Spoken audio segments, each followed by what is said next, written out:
rough couple of weeks. And so I think when things are working really, really well, people forget the past. And so they tend to assume, the trend is your friend and it'll just keep on going in that direction. And, and that also leads to people taking on a lot more debt than they otherwise would. Things like the Japan, the JPY trade.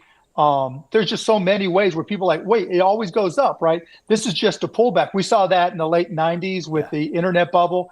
And I'm not saying it's a bubble now, but you're seeing that now. And the minute something happens, particularly when there's multiple things that combine to create a problem, then you tend to see a more aggressive pullback. When did you sell your first company, the tech company?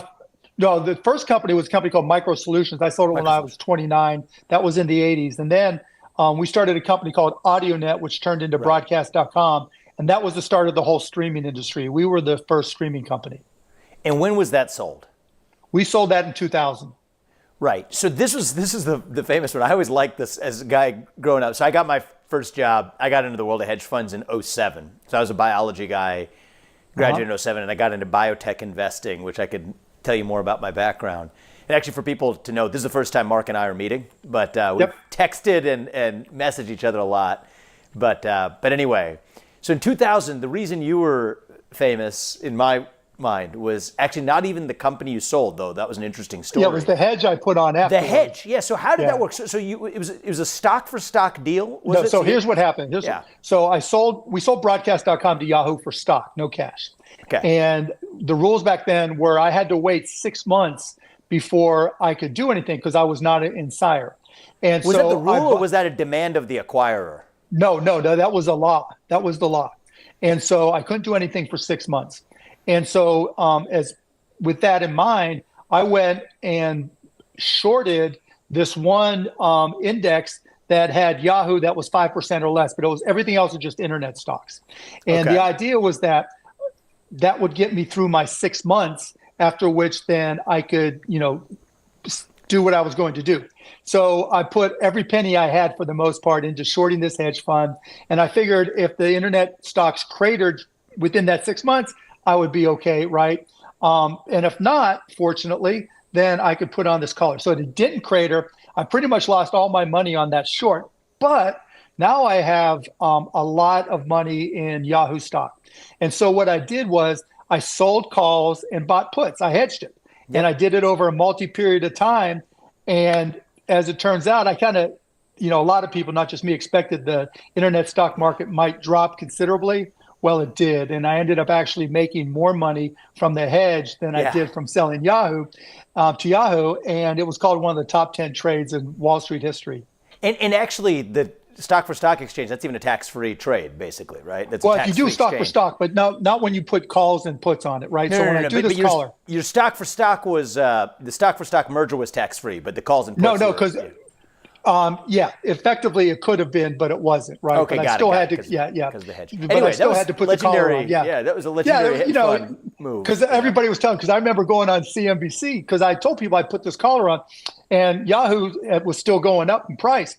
And they were like, don't you feel stupid that you put this collar on and Yahoo's still going up? I'm like, no, I'm sitting on my G5. I don't feel so stupid at all. But, pigs get fat, hogs get slaughtered, right? I mean, I had a B next to my name. It was more money than I ever dreamed of. And so I didn't need to get greedy. And was that the principal source of your wealth that you're sitting on today, or have you actually compounded more since? No, I've made a lot more since then. Yeah, since that trade. All right. Yeah, what's the Mavs, what's accounted for that? I mean, investing. Mavs? Yeah, Mavs were a big chunk because that was another multi-billion-dollar sale. I mean, it went up. It was multiple relative. To because I bought it for $285 and I sold my chunk for $3.5. You bought your chunk for $285 and sold your chunk for $3.5. Yeah, give or take. Yeah. Yeah. Okay, that's good. Not bad. Did you buy that? Did you buy that chunk the year that you did your Yahoo exit too? Yeah. Did they have the accelerated depreciation back then for the sports teams? I don't remember. There were depreciation benefits, but I don't remember the exact tax. Got it. So we'll get to politics in a second, but one of the things I find so interesting is you clearly have value instincts, right? I mean, I think that there's different types of investors, different types of entrepreneurs, but it's like what I call the sniff test for value, right? Do you know what I'm talking about? Like, where do you get that? Where do you get the sniff test? I mean, I'm a geek, and my skill set is, I can take, Steve Jobs said everything's a remix when it comes to technology, and that's what I'm good at, right? So I started off my first company, Micro Solutions. I taught myself how to program for 8 years, did systems integration, meaning, I'd write software, we'd connect into local and wide area networks. And we were one of the biggest in the country at that time. And I sold it to CompuServe, which was owned by H&R Block. And then I took that and I started trading stocks because I understood how all the networking technology worked. And I mean, I killed it. I just killed it. I was making 80, 90% a year trading technology stocks because, like you said, when you understand something, like you understand biotech, right? Yeah. And once you understand it, you know that most people are trading on technicals, on emotion, on, value fun proposition. The fun life running out, whatever it is, Whatever it may be, right? But when you understand what's happening behind that drug and you understand the plausibility of it being approved or not approved, and then the impact and the market for it, you have an edge. And that was the same edge I had. And literally, we took my trading success, created a hedge fund, and sold it within 9 months for more money. And then you sold the hedge fund. Yeah, like in 9 months. It was like nothing. Who'd you sell it? Who'd you sell it to? It was some guy who bought it. Okay, got it. So it's actually really interesting what you say. So I don't really talk about my business background as much, but actually it's kind of interesting today. Do you know much about the premise of the biotech company I founded, Roivant, or not? Yeah, well, you go up, a big company would have some product or some drug. They couldn't get it approved, or they didn't see the market for it. They spent a ton of money doing all the preliminary work. You would come in and grab it and say, look, I can get this approved for a lot less money than this big company was going to sell. That we get it through the FDA and all the trials, which I can do more cost effectively. And then either I'll market it or I'll license it or sell it to somebody else and make a shitload of money. And they get a small piece of the action. Welcome to the American way, right? Right, exactly. And what's shocking is people don't, like, if you're not in it, you got to think that you'd make this stuff up, which is that a pharma company that's developed this drug and put hundreds of millions of dollars, sometimes many hundreds of millions of dollars in, what will usually happen is they'll have a new CEO. You got to love it when a new CEO comes in for a giant company. Because it doesn't fit. Yeah, it doesn't fit his vision. It doesn't vision, fit our strategy, right? Right. And all the pharma companies like to do the same things at the same time, because they used to hate cancer back when I became a biotech investor. Now they all love oncology, but they leave the other area, women's health or whatever, behind.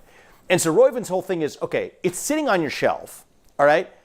We'll take it for pennies on the dollar. This is back when I was running the company. We'll take it for pennies on the dollar, but you get a royalty or an equity stake in the drug. Right, because you're going to mitigate the risk for you, right? Because you were going to have to spend a lot more money. The big company is going to have to spend a lot more money. They're not going to be nearly as effective or as efficient or quick to market as you are. Right. You get to be very precise in what you do because it's your only focus. It's not going to be 3% of a $50 billion portfolio. It's everything in your focus, which is is business 101. Yeah. So it was pretty obvious what you were doing, but most people don't have the balls to go out there and do it. So I mean, my only advice would be in biotech, and this is interesting, is if you did it with one drug, then you are just taking massive risks. But my point is this ARB exists across the board. Yeah, and that's what it is, an ARB, right? Do a whole portfolio, right? That's healthcare right now to this day. It is. It's just an ARB. It remains this because it's so regulated. And the fact that it's a regulated industry creates a lot of these market inefficiencies. Mm-hmm. The FDA process for developing drugs is highly regulated. It creates a lot of these inefficiencies. So the only thing is, some of the drugs we developed, didn't work, and that was part of the plan, right? Is you got to develop a portfolio. Not part of the plan, but it's part of the result. It's part of the. You plan for the reality that some of them aren't going to work, right? Correct. That's a portfolio. But if you actually believe in that inefficiency, do it enough times, you have more than enough successes. That's exactly right. That'll pay 10 times over for your failure. As long as you said, what was the term you used? As long as you have that vision to see what's going to work, and that vision comes from doing the homework. Yeah, exactly. So this is where I loved learning about you. So I was a kid at the time when you were sort of doing this. But just to age you a little bit now. Yeah, right. But I think it's pretty cool. You still have a young spirit. But so I was graduating in 2007, but your story around 2000s would be one of these things where I was in biology. I didn't really study. I didn't come from the world of business when I entered hedge funds, but you read a lot. You sort of study up quickly. And I remember studying up on the hedges you put on. It was interesting. So I would think that you and I are going to have really similar perspectives, certainly on private market inefficiency, bureaucracy, taking advantage of capitalism the American 100%. way. I think 100%. We're on the same page there. So then I start seeing a couple years ago, and this is where we, I think, maybe begin to have some differences of opinion, where you, I think, end up on the, let's just say, the stakeholder capitalism side of the business debate, right? The call it, for lack of better description, the pro-ESG, the pro-diversity. Oh, yeah. This debate, yeah, let's not go too far, right? It's just, I always look at it, what's best for my business? And if it's good for my business. I agree with that. If it's good for my business, I'm not going to ask anybody to legislate it, but I'm going to tell you what's good for my business. ESG is one way to categorize it. But, to me, as it applies to ESG, you have young kids, right? Mm-hmm. And so there's an understanding, and my kids were younger back then, there's an understanding that you have to ask as a parent, what is the world your kids are going to live in, right? And to me, I believe climate change is real. I believe it's man-made. And if that is the case, I'm going to be for anything that mitigates that risk, because there's nothing more important to me in the value chain, right, in my risk analysis and dealing with probability than what's going to create the best world for my kids. So I'll say a word about my own views on climate change. We don't have to debate this because the more important part is the business part, although we can debate the climate change part too. So do I believe global surface temperatures are going up? Yes, I do. Do I believe that there are man-made causes that may be playing a role in that? It appears plausible that could actually be the case. However, I do not believe that is anywhere near an existential risk for humanity. And so let's just talk probability. Okay, go ahead. So just a couple facts, because you could put probabilities around it. But if you look at the hard realities, are 8 times as many people die of cold temperatures today rather than warm ones. The Earth is now covered by more green surface area today than it was a century ago, because carbon dioxide is actually sustenance, plant food effectively. Okay. And the right answer to all of these temperature-related deaths, cold or hot, is more abundant and plentiful access to energy, which requires fossil fuels. So for that reason, what's that? What if you're wrong? What if you're wrong? Yes, so there's some tail problem. What's because we don't know. Nobody knows for certain, right? So the what if you're wrong argument, I can engage with that. Right? Because I think that's a legitimate. Even if there's a 1% chance you're wrong, how do you know? My only answer to that is you could be wrong in both directions, right? Of course you can. Of course you can. But in my case, it costs money. In your case, my kids could be French fries, and their kids could have no chance. So that debate's going to go on for a really long time, and I'm super interested in that. I've got a book coming out later this year evaluating all of the different angles on this for part of that. The part I'm interested in, though, for the business point, okay? Why should it be an individual business or a CEO that takes into account what they're doing for their own business to address climate change? Would that not make your business less competitive relative to Chinese peers? Well, it depends. No, none of whom, by the way, give the first care about climate change. Yeah, not necessarily. I know what you're saying, though, right? China has a 50-year horizon when they make decisions, right? We have a 3-month horizon when a lot of our businesses make decisions. The reason, as a CEO, as an entrepreneur, you want to care is you want your kids to live in a world that they can thrive in. And even if there's a 99% chance I'm wrong, which I think is far greater that I'm right, so and that's where we disagree. Okay. But even if I'm wrong, it costs money, right? And money is valuable, don't get me wrong. I've been broke as much as I've been rich. Maybe not as much, but I've been broke a lot, right? Mm-hmm. But, and for my kids, that's everything, and their kids and their potential kids, right? And it's just not worth the risk. So when I have a discussion with yourself or somebody else who's like, I can't believe we have to pay off for all this stuff. And in China, in India, and all these other countries, the pollution just runs rampant. And so my answer to that is, first, you have to accept the fact that it's a risk, right? A greater than zero probability that man-made climate change could really have a catastrophic impact on the world. And if you believe that and you start working in that direction, then if you're a geek like I am and you trust technology and investing in it, then you can say, you know what, as long as we're working in that right direction, all these CEOs who are smart and start looking at potential solutions to be, net zero, or making investments in carbon capture or sequestration, whatever it may be, now there's a chance we can solve the problem and get to a point where it's not an imposition on every CEO around the world. See, look, I think the what if you're wrong framing is a good question to ask in all directions, 360 degrees. Because it applies, forces but humility. it's not a money question, right? Because it's not a money question. It's even if this is, let's just say climate change is not man-made, right? It's not man-made. And temperatures, because we're just in this cycle. For whatever reason, God's cycle says the average temperature in Minnesota in 16 years is going to be 120 degrees. Right. We don't know when we're... It's happened through history, but here's my point about the hubris of this, right? And this is something I've joked around. I'm offering this more tongue-in-cheek, but as a thought experiment. Could you imagine a movie, a dystopian movie you would make for the future, okay? Maybe we can co-produce this, where we are 200 years in the future. You know, I've been nominated. Movies I've been a producer on have been nominated for 7 Academy Awards. Is that right? Fact. I didn't know that. So I'm an executive producer on a movie that's coming out in September, which is actually about the challenging issue of child trafficking in the United States of America. I think it's good. I'll send you a copy, and I would love your feedback before it comes out if you have that kind of experience. Sure. But I'm not serious about making the next one I'm talking about, but I could be persuaded. 200 years from now, we are churning up coal plants that we have shut down because we're facing a looming ice age. And remember, in the 1970s, if you look at the cover of Newsweek or Time magazine, I'm not kidding you, there were cover magazines, you could look them up, which is what's coming as an ice age. Remember? I was alive back then. That was back when you were broke. Right, definitely broke. I'm just, he said longer rich than broke. But the reality is, that was actually the concern of the climate scientists as recently as 40 to 50 years ago. So the hubris to think that now, because we're going to restrict carbon dioxide But you know one thing that I think we can agree on. Not just on the temperature, but on the effects for humanity, or how many people but I think we can agree, lack of energy access in the meantime. If we go back to the 70s, we can agree that the number one technological tool was an IBM 360, right? Which is not as powerful as your phone is today.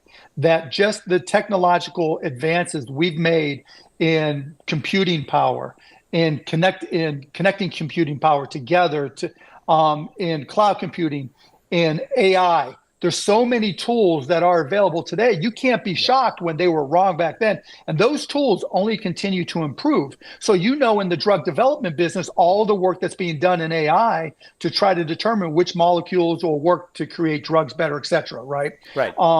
And so the same thing applies to climate change. So while it's great to say you can go back 50 years and say the predictions overpopulation, we're going to freeze. Of course, there were a lot of insane predictions back then. They didn't have burning the tools. Carbon. But they were saying but for carbon dioxide emissions. They recognize carbon dioxide emissions. That's fine. It's fine. Yeah. So you create awareness of issues, and that's the beauty of technology. Yeah. Hopefully we get smarter and smarter and smarter, and the tools become better. And where we are today is where we're at. And what I can tell you from my own investments, looking and working with guys like Chris Sacca to say, okay, this could really fuck us all up. You have kids, I have kids, Vivek has kids. What can we invest in so that in the event it truly is man-made, in the event that we have no control, which we don't, over companies around the world that are polluting left and right, what tools can we create? And maybe some of those tools end up only being capable to the point like we have to keep, the temperature below this certain number, right? Mm-hmm. You just don't know what the parameters are going to be, so you've got to try to improve them all. One area of common ground is, because you use the word polluting, I think clean air and clean water is a totally separate issue, which I'm unambiguously defending. Yeah, right? Clean energy is a good thing, right? You can argue about clean air and clean water, right? So the air you breathe and the water you drink, right? That is, you could deal with that issue entirely independently of whatever you believe is going to happen to global surface temperatures or the climate. Okay. But so the climate issue we just touched on there. What about the diversity issue, right? This is the one where. And what do you want to know? Because you and I, for people who don't know, this conversation came out of, so we weren't on social media, but we're in a Signal chat group, which is interesting. I find you could actually have better conversations there than somehow it doesn't work that way on social media. Right, because you're not performing for millions of people. Yeah, right? But also just the nature of like even the format. I don't know. That's something I got to think about, because modern social media is not conducive to conversation, right? But healthy, productive discourse. For sure.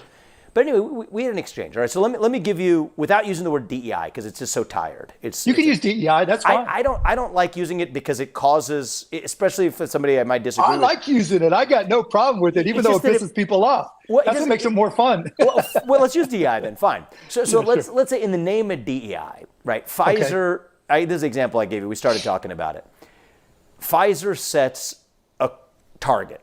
You can call it a quota, call it a target. Because not a quota. Pfizer sets a target, but it is a very precise numerical target. Now, and this is not picking on one company. Well, it's percentage. It was a percentage, right? They're in an industry that I know well, but this is representative. And I know that industry well too. Yeah. Right. So it's an industry we both know well. So we're picking this example, but this is not unique to Pfizer Healthcare. It's true across every other industry. IBM has done it. Others have done it. Right. Something to the effect of, and you people can look up the exact what it is, but the punchline is 32% or so was the number for minorities in certain corporate vice president levels or above. I get it approximately right. Look up exactly what the details, but suppose it's 32% in vice president level corporate executives or above by a certain year in the future. That's a corporate target that they have set. It's my belief, right, that these types of demographic goals, if that's your basis for setting a target, that is incompatible with pure meritocracy. Where absolutely not. Yeah, and that's where I know you disagree, right? So give me your view. Sure. So targets are one thing, right? They're not a quota. If it was a quota, you would be able to. Let me take a step back. There are these things called EEOC reports, right? Where Equal Employment Opportunity Commission. That's what it is. Yep. Right. Where they actually have to disclose the numbers for those vice president positions by male, female, white, black, Asian, other races, and biracial, right? And so they have to disclose them, and not all companies do. They have to report it. They don't have to disclose. Not all companies do, but Pfizer does. And when you go and actually look at the numbers on the EEOC report, they're nowhere close to those targets. And in fact, in some years, they actually reduced the number of people you would think would benefit from DEI, right? Based off of the traditional DEI views. And that's Black accurate. Americans, what you just said is accurate. It's fact. Right. So why bother to specify that target or goal in the first place? Because your point is they're not even meeting it. And you're right about that in many companies. When you say they're not meeting it, that's just confirmation that it's not a quota. Because a lot of people will take that number and project that as a quota. Why would they do it? It's a quota, but they never meet it. None of the companies ever meet it. So what's the purpose of setting that goal on the basis of race or gender in the first place, Mark? When you talk about portfolio management in your company, right? And you talked about you're going to have failures and you're going to have successes. And you probably had a target for your return on equity that you wanted to get, right? And so you said, I've raised this money, I'm investing this money, we're going to have hits and misses, and our target return is 23%. Same thing, right? Good companies look at their employees as capital, right? As intellectual capital. And where you want to have a better portfolio outcome for your intellectual capital, there's certain things that you want to see happen. One of them is diversity.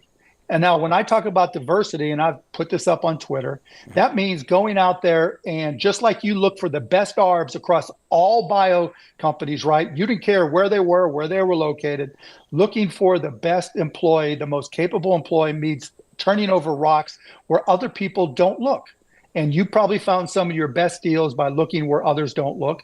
And I found some of my best employees by looking where others don't look. Why denominate? I agree with you so far, but why denominate it based on race? Why take this top-down category that and I'll tell you why it gets under my skin is, I think it causes us to be more divided when we see each other on the basis of our skin. Yeah, I'm going to disagree. Okay, so let's go to your point, right? Yeah. Let's go to your question. Let's just say I'm looking at a drug company, Roivant. How did you pronounce your company's name? Roivant was my first company. Yeah. Roivant, right. So I have Roivant.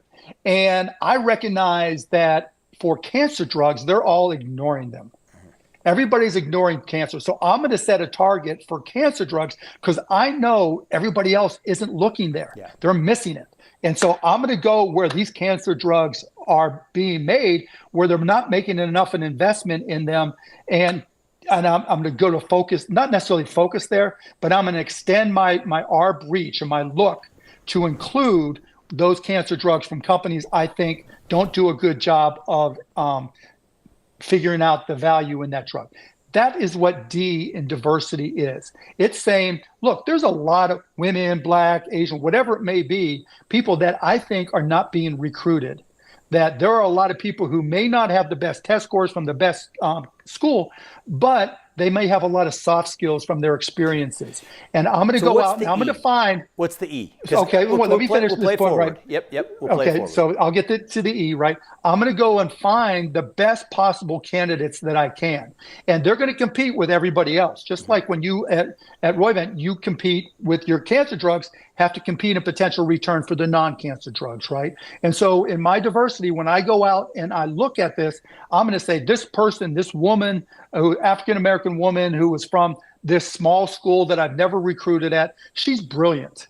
And when I compare her to other people that I might hire, she's better. Now, this other person, African-American, another small school I typically don't recruit at, they may not be good enough. I'm not going to hire them just because they're Black from a small school that nobody else recruited at. They have to qualify. So then when I hired this African-American woman from this small school, because she has amazing soft skills, maybe not the best test scores, that's where equity comes in, right?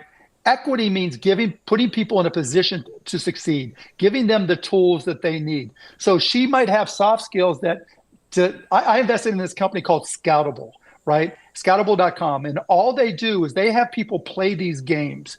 And when you play the game and thousands and thousands and thousands of people have played the game, it helps you it does, based off the results in the past you take, they'll compare them to other successful people in other vertical areas, right? Programming, bio, and they'll look for similarities. They'll do a statistical analysis and they'll say, look, this person who we found in the middle of nowhere doesn't have a computer science degree, but the soft skills that they have matches up perfectly to our best programmers. Okay. So we're going to take a chance on that person. And the E in equity says, we're going to give them extra computer training, because we know based off of the data that we're using, they're very capable in ways other people aren't going to find the diversity, and we're going to give them the tools to put them in a position to succeed. Whether or not they will succeed is up to the ability of us to train that person and up to their ability to live up to what we expect of them. If they don't, they'll get a chance or two like every other employee. They'll get, a report from HR saying, here's what you got to do if you're not doing well. And you still have to compete and you still have to do well. So that's the E. Here's my own just view on, getting to the best answers on anything, right? You got to try on the other side like a set of clothes, trying the best argument for the other side like a set of clothes. And if it fits, you keep it. And if it doesn't, you put it back on the rack. You iterate. Yeah, you iterate. So right. Always iterate. I appreciate a lot of, what you laid out. I think it's an interesting perspective. I'm doing my best to try it on. I'll tell you why, for me, it feels like it doesn't fit, okay? Sure. Is when I look at the results. Now, here's where you can measure the results. I'll give you a couple examples. So give you a couple examples in response. One is, one of the areas where you look at results of whether you believe you actually have a true meritocracy or not, where you could actually get the actual numbers to do this, is when you apply that same philosophy to the level of universities. So I know you're talking about it from the level of Two different worlds. Okay. Two different worlds. All right, so you do have different views then. You do have different views. Oh, yeah. Look, I think I've said this online too. You think about the number of kids who are like Asian kids who can't get into a university because they got a 1600 on their SAT. Two different worlds. Good at sports, good at musical instruments, and can't get to even their safety school. That is a direct product of a lot of the targets, even not hard quotas, but soft targets that these universities have set. Academics are different because the goal is different. All right, so we're on the same page. So we're already on the same page there. All right, so universities. So you're agreeing with me that DEI. So first of all, let's make sure we're on the same page. You're agreeing with me that DEI is good for business. No, I'm not agreeing with you there. I'm not agreeing with you. I didn't hear any. Well, because I was going to go to the universities, but it sounds like we agree on the universities. But let me. Look, if it were up to me, universities have too much overhead. So I think here's what I would say is on your definition of DEI and the way you define it. Which I believe is quite different and far more sympathetic, to me at least, than the accounts that you might hear from other proponents of capital D, capital E, capital I. But on your telling of it, my pushback would not be that I disagree with a lot of what you said, but that it then makes DEI redundant. Okay, because if you're running a business, well, let's just go back to that sole metric that you evaluated in the first place, which is maximizing your return on equity.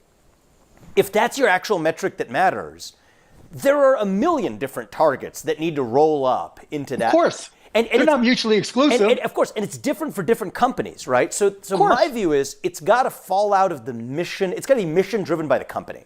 So every company. Of course it is. Yeah. So of course it is. If I may, right? So and when you go ahead. Okay. Just to make sure we get the view on the table, because it's not the classical disagreement. It's just a slightly different type of disagreement. So let's say your company has a mission. Okay. I'll give you a good example. Actually, this will be very personal to me. Let's say your mission is that you're a steakhouse. Okay, and you want to serve your steakhouse chain, and you want to